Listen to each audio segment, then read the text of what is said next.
বুধবার সন্ধ্যায় ভারতের চন্দ্রযান-৩ মহাকাশযান অবতরণ করেছে চাঁদে।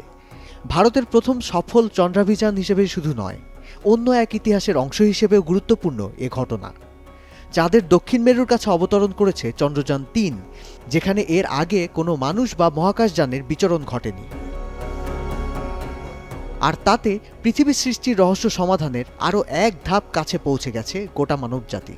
চন্দ্রযান-৩ মহাকাশযান থেকে যে অংশটি নেমেছে চাঁদের বুকে তার নাম বিক্রম ল্যান্ডার।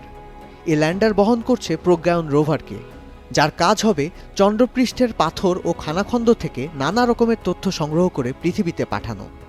দক্ষিণ মেরুর কাছাকাছি যেখানে বিক্রম অবতরণ করেছে তা পৃথিবী থেকে আড়ালেই থাকে।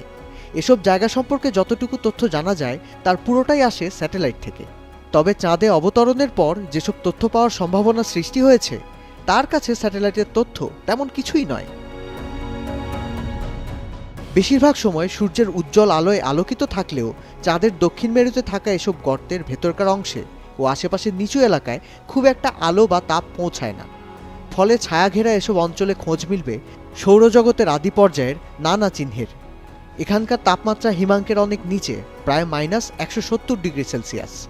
চাঁদের দক্ষিণ মেরুতে এমন হিম শীতল পরিবেশ হতে পারে জমে থাকা হাইড্রোজেন, বরফ বা পানির সংস্পর্শে পরিবর্তিত খনিজ পদার্থের অস্তিত্ব খুঁজে পাওয়ার জন্য আদর্শ।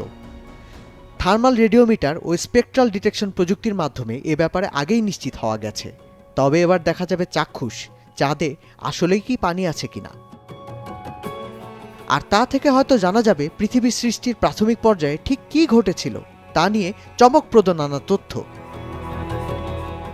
এমন সব তথ্য ও খবর পেতে ভিজিট করুন prothomalo.com। ফলো করুন প্রথম আলোর ফেসবুক পেজ ও ইউটিউব চ্যানেল।